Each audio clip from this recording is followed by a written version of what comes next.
नमस्कार, स्वागत है आपका हमारे YouTube चैनल विनर्स में। आज हम बात करेंगे एमपी पुलिस प्रैक्टिस सेट के ओल्डर वेवर के सेट 110 की।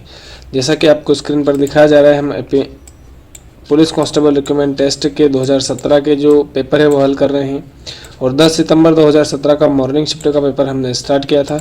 इसके दो टॉपिक हम इससे पहले वाले दो वीडियो में कवर कर चुके हैं। हम अगले तीसरे टॉपिक की ओर बढ़ते हैं। आज के इस वीडियो में हम उस टॉपिक के जो है वो 30 प्रश्न कवर करेंगे। यदि आप हमारे चैनल पर नए हैं तो प्लीज़ हमारे चैनल को सब्सक्राइब कीजिए, वीडियो को लाइक कीजिए और ज़्यादा से ज़्यादा दोस्तों में वीडियो को शेयर ज़रूर कीजिए, क्योंकि जितने ज़्यादा दोस्त हमसे जुड़ेंगे हम आपके प्रति उतने ज़्यादा अच्छे समर्पित और अच्छे से वीडियो लेके आएंगे। और चलिए ज़्यादा देर न करते हुए शुरू करते हैं। हमारा लास्ट टॉपिक है इस पेपर का साइंस एंड सिंपल अर्थमेटिक।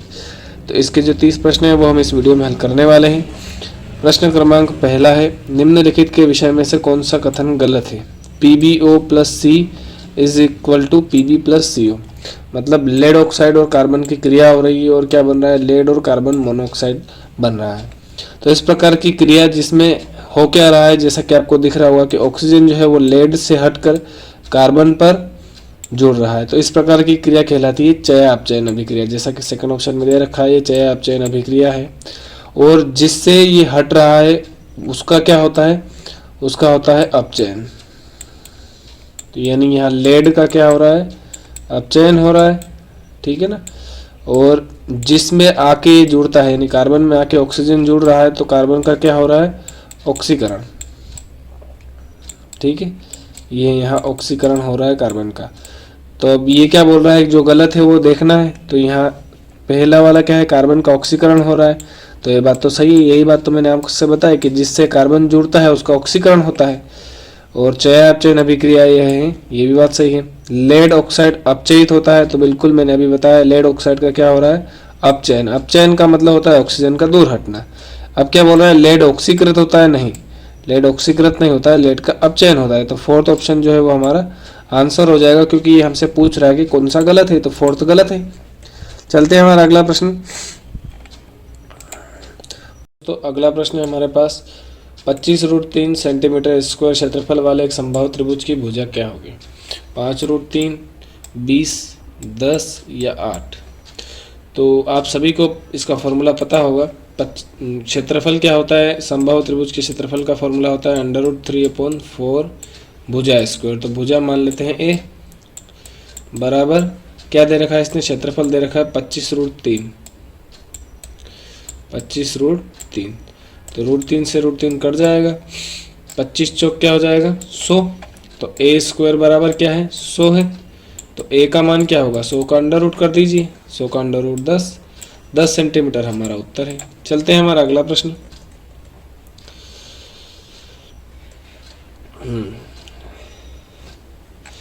इसमें क्या दे रखा है इसने? कोण AOC और कोण BOD, यानी कि AOC ये वाला कोण और प्लस कोण BOD यानी ये वाला कोण क्या दे रखा है? 105। इन दोनों का योग दे रखा है 105। निकालना क्या है? कोण COD, ये निकालना है। तो सीधी सी बात है, जो सीधी रेखा है टोटल कितने डिग्री की होती है? 180 डिग्री की। 180 में से बाकी का कोण दे रखा है 105, तो 180 में से 105 घटा लेते हैं तो COD का मान आ जाएगा। तो क्या आएगा? COD का मान 75 डिग्री। 75 डिग्री हमारा आंसर है। बहुत ही बेसिक क्वेश्चन था ये तो। चलिए चलते हैं हमारा अगला प्रश्न। A के किस मान के लिए 4x की पावर 4 प्लस 2x की power 3 minus 3x square plus 8x plus 5a को पूर्ण रूप से x प्लस 2 से विभाज्य होगा? तो इसके लिए हम क्या करेंगे? इसके लिए हम एक विधि का उपयोग करेंगे। x का मान क्या करेंगे? x प्लस 2 बराबर 0 रख के x का मान लेके आएंगे। x का मान क्या आएगा? x का मान आएगा -2। अब x का मान -2 रखने पर इस इक्वेशन का मान क्या हो जाएगा? 0 हो जाएगा, ठीक है ना। तो -2 रख के इस इक्वेशन को सोल्व कर लीजिए। तो -2 रखेंगे तो यहाँ क्या हो जाएगा? -2 की पावर 4 क्या होगी? 2 दूनी 4, 4 चौक 16, और 16 का 4 में गुणा करेंगे तो 16 चौक 64 हो जाएगा। प्रथम पद आएगा 64 प्लस 2x की पावर 3। x का मान क्या है? -2। विषम घात है तो विषम में माइनस आएगा आगे, माइनस लिख देते हैं। 2 की घात 3, 2 दूनी 4, 4 दूनी 8, और आगे भी 2 लिखा हुआ है तो 8 का 2 में गुणा कर देते हैं तो 8 दूनी 16। फिर minus 3x square, x square मतलब वर्ग करेंगे, माइनस का वर्ग तो प्लस ही होगा, और आगे माइनस लिखा हुआ है यानी यहाँ भी माइनस आएगा। तो एक्स स्क्वायर क्या आएगा, 2 की घात 2, 4, 4 तिया 12। फिर 8x, तो माइनस का 2 है x का मान, तो प्लस और माइनस माइनस हो जाएंगे, और 8 का 2 में गुणा करेंगे तो 8 दूनी 16 प्लस 5 है इज इक्वल टू क्या आना चाहिए, 0 आना चाहिए। बस इसको सॉल्व कर लीजिए। 16, 16 दूनी 32, 32 और 12 हो जाएंगे 44, 44 में से 64 को घटाएंगे तो क्या आएगा 20। ये 20 उधर जाएगा तो माइनस का 20 बन जाएगा, क्यों, क्योंकि इधर प्लस का बनेगा, बड़ी संख्या प्लस की है, इधर जाएगा तो माइनस का 20, इधर बचा 5a, तो 5 का भाग दे दीजिए, 5 चौक 20, माइनस का 4 जो है वो हमारा a का मान है। फोर्थ ऑप्शन में दे रखा है -4, ठीक है ना। देखिए कैलकुलेशन मैंने थोड़ी जल्दी की है, आप अपने स्तर पे कीजिएगा, धीरे धीरे आराम से समझ के, ठीक है। उस घन का आयतन ज्ञात करो जिसका पृष्ठीय क्षेत्रफल 150 वर्ग मीटर है। तो घन का आयतन के लिए हमको और घन के पृष्ठीय क्षेत्रफल दोनों का फॉर्मूला पता होना चाहिए।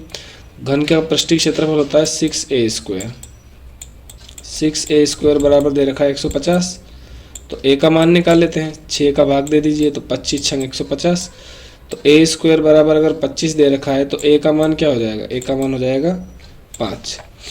अब हमको घन का आयतन निकालना है, तो घन का आयतन क्या होगा, 5 का क्यूब कर दीजिए तो 125 घन मीटर हो जाएगा घन का आयतन। चलिए चलते हैं हमारा अगला प्रश्न। एक चतुर्भुज के तीनों कोण बराबर है, तो चौथे कोण की माप 150 है, तो प्रत्येक बराबर वाले कोण का मान निकालिए। तो तीनों कोणों को मान लेते हैं x x x, तो तीनों कोण क्या हो जाएंगे, तीनों कोण को जोड़ देते हैं तो तीनों कोणों का योग हो जाएगा 3x, और चौथे कोण को भी इसमें जोड़ दीजिए, तो चारों कोणों का योग क्या होना चाहिए, कोई भी चतुर्भुज हो उसके चारों कोणों का योग होना चाहिए 360 डिग्री। घटा दीजिए, 150 उधर जाएगा तो घटेगा, तो 3x बराबर क्या बचेगा, 3x बराबर बचेगा 210, x बराबर क्या आएगा, 3 7 21, 70 आएगा। फोर्थ ऑप्शन हमारा आंसर है। चलिए चलते हैं हमारा अगला प्रश्न। देखिए बहुत ही स्पीड से, बहुत ही जल्दी जल्दी मैं आपको क्वेश्चन करवा रहा हूँ, ठीक है ना, लेकिन आप इनको समझ के कैलकुलेशन ही आप अपने स्तर पे कर सकते हैं, कोई दिक्कत नहीं है। और अगर आपको समझ में आ रहा है तो बहुत ही अच्छी बात है। फिर भी अगर आपको नहीं समझ में आ रहा है तो आप मुझे कमेंट कर दीजिएगा, तो मैं अगली वीडियो में थोड़ा धीरे धीरे से आपको समझा दूंगा। बाकी मैं जल्दी इसलिए समझा रहा हूँ क्योंकि जल्दी से जल्दी ज़्यादा से ज़्यादा मैं पेपर आपको सॉल्व करवा सकूँ। मेरा टारगेट है कि 8 तारीख से पहले लगभग जितने भी पेपर हो सकते हैं ज़्यादा से ज़्यादा मैं आपको करवा दूँ। सभी पेपर सॉल्व करवाने की मैं कोशिश करूँगा, बस मुझे आपका भी बराबर से साथ चाहिए, ठीक है ना। ट्रैफिक लाइट 10, 15 और 20 मिनट के अंतराल पर जलती है। यदि वे 6:10 पर एक साथ जलती है तो उसके बाद एक साथ किस समय पर जलेगी, मतलब इन तीनों का एलसीएम करना है। तो 10, 15 और 20 का आप एलसीएम कीजिएगा। 10, 15 और 20 का एलसीएम क्या आएगा, इनका एलसीएम आएगा 30। एलसीएम निकालना तो आप सभी को आना चाहिए, ठीक है।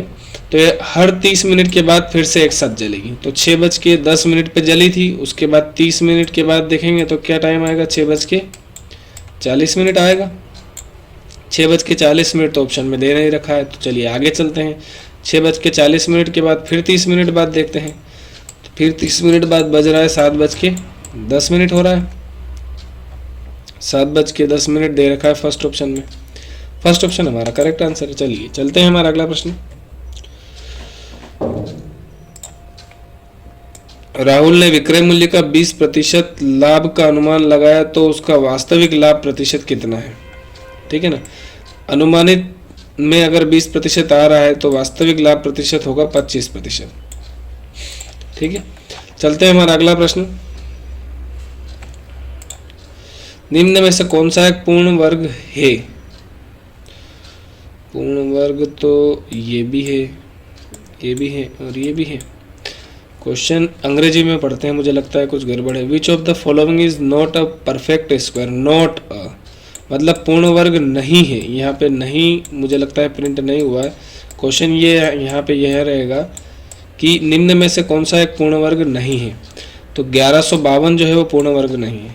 पूर्ण वर्ग के लिए मैंने आपको बताया था कि आपको इकाई का अंक ध्यान रखना है। इकाई का अंक या तो फिर 4 होना चाहिए, या तो फिर 6 होना, सॉरी 4 के बाद 9 आएगा, 4 होना चाहिए, 9 होना चाहिए, 5 होना चाहिए, या 6 होना चाहिए, या 1 होना चाहिए। 1 2 3 4 5, इन पांचों के अलावा कोई और भी पूर्ण वर्ग नहीं हो सकता। इकाई के अंक आप समझते होंगे, इकाई का अंक मतलब संख्या के पीछे का अंक, ठीक है ना, क्योंकि 1 का स्क्वायर 1 होता है, 2 का स्क्वायर 4 होता है, 3 का स्क्वायर 9 होता है,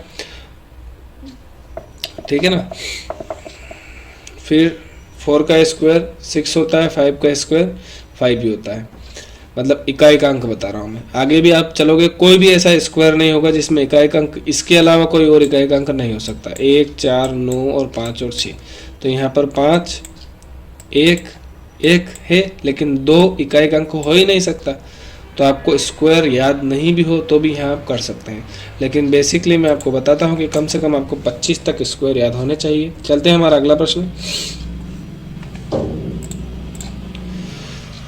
निम्न में से कौन सा कुक्कुट पालन का एक कवक रोग है। कुक्कुट पालन मतलब आपको पता होना चाहिए कुक्कुट पालन किसे कहते हैं। कुक्कुटों को जो यानी मुर्गी पालन जो आप करते हैं उसको कहते हैं। तो उसमें होने वाला जो रोग है वो होता है एस्परजिलस आर्ती, ठीक है। चलते हैं हमारा अगला प्रश्न। एक संख्या 84 से उतनी ही बड़ी है जितनी कि 108 से छोटी है, मतलब इन दोनों का औसत। तो इन दोनों का औसत कर लीजिए, 84 प्लस 108 क्या हो जाएगा 192 अपॉन 2, यानी कि 2 9 18 2 6 12 96 फोर्थ ऑप्शन में दे रखा है, ठीक है। चलिए चलते हैं हमारा अगला प्रश्न। अगला प्रश्न है, एक पेन का मूल्य x प्लस 4 है और रोहित ने x प्लस 4 पेन खरीदे, तो उसके द्वारा भुगतान की जाने वाली कुल राशि कितनी होगी। अर्थात x प्लस 4 में x प्लस 4 का आपको गुणा कर देना है, तो x प्लस 4 का होल स्क्वायर करना है, यानी इसका स्क्वायर क्या होगा a का वर्ग यानी x का वर्ग सेकंड ऑप्शन में दे रखा है, थर्ड ऑप्शन में दे रखा है, प्लस 2ab यानी कि 2 दूनी 4 दूनी 8 और x, तो 8x थर्ड ऑप्शन में ही दे रखा है, यानी कि थर्ड ऑप्शन हमारा आंसर है, और plus 4 Chowk 16 a square plus 2ab plus b square, तो थर्ड ऑप्शन हमारा करेक्ट आंसर है। चलते हैं हमारा अगला प्रश्न। ये भी बहुत सरल है। शब्द दे रखा है, इनमें से एक शब्द चुना गया, तो उस एक शब्द नहीं एक अक्षर आएगा। यहाँ पे एक अक्षर चुना गया, एक स्वर के चुने जाने की क्या संभावना है। तो क्या होगा, यहाँ पे ऊपर बन जाएगी अनुकूल स्थिति। अनुकूल मतलब जो कंडीशन दे रखी है उसके अनुसार। तो इनमें कितने स्वर है वो देख लीजिए। स्वर तो आपको पता है अंग्रेजी में 5 स्वर होते हैं, A E I O U, ये 5 स्वर होते हैं अंग्रेजी में। तो 1 2 3 4 और 5, यहाँ 5 स्वर दे रखे हैं, तो ऊपर 5 हो जाएगा और बटे में कुल परिस्थितियाँ आ जाएगी। तो कुल कितने हैं यहाँ पे जोड़ देख लीजिए, 1 2 3 4 5 6 7 8 9 10 11 12 13, बटे में आ जाएगा 13, 5 बटे 13, यानी सेकेंड ऑप्शन हमारा आंसर है। बहुत ही सरल प्रश्न है प्रायिकता के, तो बस आपको आना चाहिए, थोड़ी सी प्रैक्टिस भी होनी चाहिए। ए त्रिज्या वाले एक वृत्त के भीतर बने वर्ग का क्षेत्रफल क्या है। तो ध्यान रखिए, आपको पता होना चाहिए ए त्रिज्या का अगर कोई वृत्त है, जैसे कि मैंने ये वृत्त बनाया और इसके अंदर हमने वर्ग बनाया है, ठीक है ना, बड़े से बड़ा वर्ग, तो उसकी जो भुजा होगी, ये जो भुजा दे रखी है ये क्या होगी, ये होगी √2 a √2 होगी। तो ये तो भुजा होगी, हमको क्या निकालना है वर्ग का क्षेत्रफल। तो वर्ग का क्षेत्रफल होता है भुजा का स्क्वायर, तो इसका स्क्वायर क्या हो जाएगा √2 का 2 हो जाएगा और a का a स्क्वायर हो जाएगा, तो 2a स्क्वायर जो है हमारा आंसर हो जाएगा। चलते हैं हमारा अगला प्रश्न। यांत्रिक ऊर्जा को विद्युत ऊर्जा में रूपांतरित करने वाली एक डिवाइस कौन सी है। यांत्रिक ऊर्जा को विद्युत ऊर्जा में, ध्यान रखिए, विद्युत ट्रांसफार्मर तो क्या करता है, ट्रांसफार्मर जो है वो विद्युत ऊर्जा की कैपेसिटी कम ज़्यादा करता है, विद्युत चालक क्या करता है? विद्युत ऊर्जा को इलेक्ट्रिक कंडक्टर क्या करता है? विद्युत ऊर्जा का उपयोग करता है ये भी। और विद्युत मोटर क्या करते हैं? ये भी विद्युत ऊर्जा का उपयोग करके, मतलब विद्युत ऊर्जा को यांत्रिक ऊर्जा में बदलती है। हमको उल्टा करना है, यांत्रिक को विद्युत में बदलना है, तो ये कार्य करता है विद्युत जनरेटर। जनरेटर आपने देखा होगा, सीधी सी बात है कि बिजली का उत्पादन कौन करता है, ये क्वेश्चन इसने पूछा है घुमा फिरा के। तो बिजली का उत्पादन कौन करता है? जनरेटर करता है। बहुत ही सिंपल है। चलते हैं हमारा अगला प्रश्न। आंख में प्रवेश करने वाले प्रकाश की मात्रा को इसके द्वारा नियंत्रित किया जाता है। कॉर्निया, नेत्र लेंस, पक्षमाभिकी पेशी या आइरिस। तो यहाँ पर आंसर आएगा आइरिस। और ये देखिए जो चित्र आपको दिखाया जा रहा है, इसमें आपको आंख से संबंधित जितनी भी महत्वपूर्ण चीज़ें हैं तो ये आप नोट कर लीजिए, या चाहे तो आप स्क्रीनशॉट ले लीजिए। इस फोटो को आप अपने स्तर पर 2-3 बार बनाएंगे तो आंख से संबंधित जितने भी क्वेश्चन पूछे जाते हैं वो आप आसानी से कर सकते हैं। ठीक है ना। चलते हैं हमारा अगला प्रश्न। एक आवर्धक लेंस होता है, तो आवर्धक लेंस जो होता है वो उत्तल लेंस होता है। ठीक है ना। उत्तल लेंस एक आवर्धक लेंस होता है। उत्तल लेंस का उदाहरण क्या है? या उत्तल लेंस का नहीं, उत्तल दर्पण का उदाहरण पूछा जा सकता है। उत्तल दर्पण का उदाहरण तो जो साइड मिरर होते हैं, मोटरसाइकिल या कार, जितने भी परिवहन से संबंधित साधन हैं उनमें जो साइड मिरर लगे होते हैं वो सभी उत्तल दर्पण के उदाहरण हैं। ठीक है। चलते हैं हमारा अगला प्रश्न।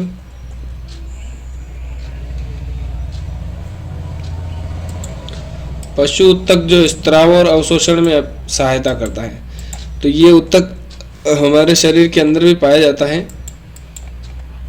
ये है उपकला उत्तक। ठीक है ना। चलते हैं हमारा अगला प्रश्न। उत्पन्न करने के लिए सूक्ष्म जीव मृत अवशेषों पर कार्य करते हैं, मतलब सूक्ष्म जीव मृत अवशेषों पर कार्य करके क्या बनाते हैं? तो खाद बनाते हैं। फर्स्ट ऑप्शन हमारा करेक्ट आंसर है। बालू तो बना नहीं सकते, कवक और जल का निर्माण कर नहीं सकते, तो बाकी के तीनों ऑप्शन तो आप वैसे भी काट ही देते। यहाँ पे बाकी के तीनों ऑप्शन अलग ही दे रखे हैं। चलते हैं हमारा अगला प्रश्न है। पेनिसिलियम क्या है? तो पेनिसिलियम आप सभी को पता है एक फंगस है, कवक है, और इसका उपयोग क्या किया जाता है? दवाई बनाने के लिए किया जाता है। मैंने बताया भी था आपको। चलते हैं हमारा अगला प्रश्न। निम्न में से कौन सा सजीवी या अजीवी नहीं है? कौन सा अजीवी नहीं है, मतलब वो जीवित है। तो क्या जीवित है? वृक्ष जीवित है। जल, प्रकाश और वायु तो प्रकृति के अंतर्गत आते हैं, इनको हम जीवित नहीं मानते हैं। चलते हैं हमारा अगला प्रश्न। अगला प्रश्न है हमारा, निम्न अंगों में से कौन सा एक मनुष्य में महिला प्रजनन तंत्र का हिस्सा नहीं है? महिला प्रजनन तंत्र में गर्भाशय होता है, बिल्कुल होता है। अंडवाहिनी भी होती है, अंडाशय भी होता है। शुक्र वाहिनी जो है वो पुरुष के अंतर्गत पाई जाती है। तो फोर्थ ऑप्शन हमारा आंसर हो गया। चलते हैं हमारा अगला प्रश्न। हाँ, अगला प्रश्न है 2 की घात 2017 माइनस 2 की घात 2016 माइनस 2 की घात 2015 प्लस 2 की घात 2014 बराबर k इंटू 2 की घात 2014। तो k का मान निम्न है 3, 5, 4, 2।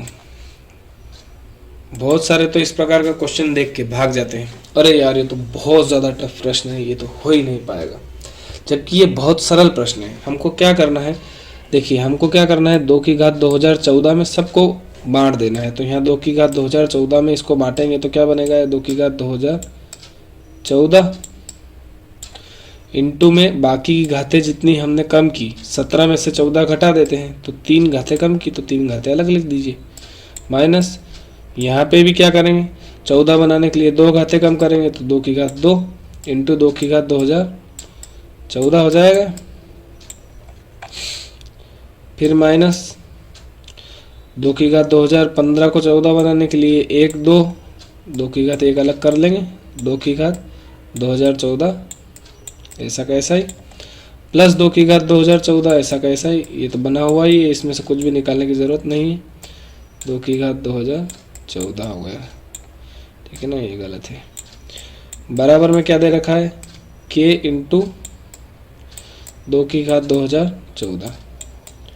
अब देखिए हर एक पद में 2 की घात 2014 कॉमन है, तो काट दीजिए आप। तो भाग देते हैं 2 की घात 2014 का, तो बचेगा क्या 2 की घात 3। 2 की घात 3 का मतलब क्या होता है 2 दूनी 4, 4 दूनी 8 होता है, माइनस 2 की घात 2 मतलब 2 दूनी 4, माइनस 2 की घात 1 अर्थात 2, प्लस यहाँ तो पूरा 2 की घात 2014 चला गया। इसका मतलब ये नहीं कि यहाँ 0 बच गया, यहाँ क्या बचेगा 1 बचेगा, ठीक है ना। तो 1 बराबर यहाँ भी चला गया, यहाँ क्या बचेगा के का मान हमको निकालना है। तो 8 और 1 9, 9 में से 4 और 2 6 घटा दो, 9 में से 6 जाएंगे तो क्या बचेगा 3 हमारा आंसर है। देखिए कितना सरल प्रश्न था, लेकिन बहुत सारे क्या करते हैं इस प्रकार के प्रश्नों को स्किप कर देते हैं। आपको मैं हर बार यही कहता हूं कि एक भी क्वेश्चन आपको छोड़ना नहीं है। चलते हैं हमारा अगला प्रश्न। बच्चे खेलते समय कैरम बोर्ड पर पाउडर इसलिए छिड़कते हैं, क्यों छिड़कते हैं? क्योंकि घर्षण को वो घटा सके। हमेशा ध्यान रखिए, घर्षण का अर्थ फिसलना नहीं होता है, घर्षण का अर्थ होता है फिसलने से रोकना। जैसे कि आप पृथ्वी पर चल पाते हैं तो ये घर्षण के कारण है। जहाँ भी आप फिसल रहे हैं ना, वहाँ तो घर्षण की मात्रा कम है। बहुत सारों के माइंड में ये रहता है कि घर्षण का मतलब हो जाता है कि फिसल कर गिर जाना। वो आप गलत सोचते हो। घर्षण का मतलब ये होता है, घर्षण का कार्य क्या होता है? घर्षण का कार्य होता है आपको फिसलने से रोकना। मतलब जहाँ भी खुरदुरी जगह है वो आप वहाँ पे आपका घर्षण ज़्यादा है, और जहाँ भी चिकनी सतह है वहाँ पर आपका घर्षण कम है। ये आप हमेशा ध्यान रखिए, ठीक है ना। चलिए चलते हैं हमारा अगला प्रश्न।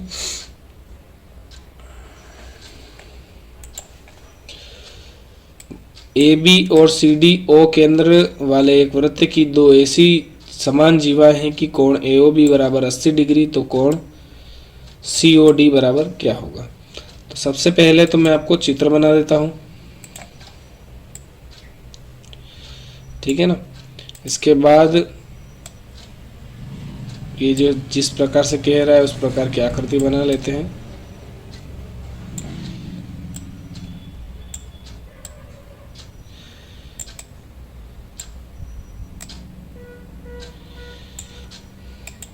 यहाँ पे क्या है ओ है। अब ये बोल रहा है यहाँ पे ए बी है और यहाँ पे सी डी है। ध्यान रखिए इसने क्या बोला है कि ए बी और सी डी दो समान जीवाएं हैं, ठीक है ना। मतलब ए बी और सी डी दोनों बराबर है। मतलब ये अगर 2 सेंटीमीटर है तो ये भी 2 सेंटीमीटर है, ये 4 है तो ये भी 4 है। तो कोण ए ओ बी बराबर 80 डिग्री, यानी कि ए ओ बी ये 80 डिग्री है। तो हमको निकालना है कोण सी ओ डी। ये वाला कोण क्या होगा? अब देखिए ये दोनों भुजाएं बराबर है, ए बी और सी डी, और ये वृत्त के से परिधि को छूने वाले, तो ये त्रिज्या है, तो ये भी त्रिज्या है, ये भी त्रिज्या है, ये भी त्रिज्या है, ये भी त्रिज्या है। तो त्रिज्या का मान तो सेम होता है। मतलब कुल मिला के दोनों त्रिभुजों की सभी भुजाएं अगर समान हैं तो उनके संगत कोण सभी के सभी क्या होंगे? समान होंगे। मतलब ऊपर वाला कोण अगर 80 डिग्री है तो ये वाला कोण भी क्या होगा? 80 डिग्री होगा। अर्थात सेकेंड ऑप्शन ही हमारा आंसर हो गया। चलिए चलते हैं हमारा अगला प्रश्न। हमें जल को सुरक्षित और रोगाणु और जीवाणु से मुक्त रखने के लिए क्या करना चाहिए? तो उसको उबालना चाहिए। फर्स्ट ऑप्शन ही करेक्ट है। चलते हैं हमारा अगला प्रश्न। जब हम नाशपाती चबाते हैं तो हमें वह कुरकुरी और दानेदार अनुभूति होती है, क्यों? वे काष्ठी होते हैं और यांत्रिक प्रकार के लिए बंडल का निर्माण करते हैं। नहीं, गलत है। प्रस्तर कोशिकाओं या दृढ़ कोशिकाओं की उपस्थिति उनमें होती है, बिल्कुल। इसीलिए तो वो हमको थोड़े से कठोर या कुरकुरे से लगते हैं और दानेदार अनुभूति हमको होती है, वो उनकी कोशिकाओं के कारण होती है, ठीक है। तो सेकेंड ऑप्शन ही हमारा करेक्ट आंसर हो गया। चलते हैं हमारा अगला प्रश्न। निम्न में से कौन सा एक स्थलीय पारिस्थितिकी तंत्र नहीं है? तो मरुस्थल है। देखिए कुल मिला के पूछ रहा है कि प्रकृति द्वारा बनाया गया पारिस्थितिकी तंत्र कौन सा नहीं है? तो मरुस्थल तो प्रकृति द्वारा ही निर्मित है। वन भी प्रकृति के द्वारा निर्मित है, घास के मैदान भी प्रकृति द्वारा निर्मित है, लेकिन एक्वेरियम जो है जल जीवशाला ये मानव द्वारा निर्मित है। तो ये एक स्थलीय पारिस्थितिक तंत्र नहीं है। तो सेकेंड ऑप्शन हमारा आंसर हो गया। चलते हैं हमारा अगला प्रश्न। उस जीव का नाम बताइए जो प्लांट एनिमल कहलाता है क्योंकि इसमें हरित लवक तथा कशिका भी होते हैं। मतलब उस जीव को प्लांट में अर्थात पौधे में भी गिना जाएगा, एनिमल में अर्थात पशुओं में भी गिना जाएगा। तो जैसा कि आपको चित्र में दिख रहा है यही वह जीव है, ठीक है ना। तो इसको प्लांट और एनिमल दोनों में गिना जाता है। क्यों? क्योंकि इसमें हरित लवक भी पाया जाता है तथा कशाभिक भी पाए जाते हैं। चलिए चलते हैं हमारा अगला प्रश्न। एक और खास बात, आप चाहे तो स्क्रीनशॉट ले सकते हैं, इसका आपको हमेशा याद रहेगा। चलते हैं हमारा अगला प्रश्न, ठीक है। हाँ, वो उसका ऊपर वाले का आंसर युगलिना था, है ना। आंसर बताना भूल गया। वैसे तो आपको चित्र में देख लिया होगा कि उसका नाम क्या है, युगलिना है। क्वेश्चन नंबर 30 है, चक्रवृद्धि ब्याज पर निवेश की गई 8,000 रुपये की धनराशि 5 वर्ष में दुगनी हो जाती है, तो 20 वर्ष बाद यह धनराशि कितनी हो जाएगी। बहुत ही बेसिक सा प्रश्न है, तो ये तो आप अपने स्तर पर कीजिएगा और कमेंट सेशन में मुझे आंसर दीजिएगा। क्या आंसर आएगा, 256, 64, 120 या 128, ठीक है। चलिए मिलेंगे हम हमारे अगले वीडियो में। तब तक के लिए आप अपने तैयारी को बनाए रखिए और हम भी पूरी कोशिश करेंगे कि हमारी तरफ से कोई भी कमी ना रह पाए। और यदि आपने हमारे सारे सेट देखे हैं तो फिर आपका सिलेक्शन जो है वो उसकी पॉसिबिलिटी 90% हो गई आपकी, समझिए। और आप हमारे साथ बने रहेंगे तो हम आपको बिल्कुल भी निराश नहीं करेंगे। धन्यवाद।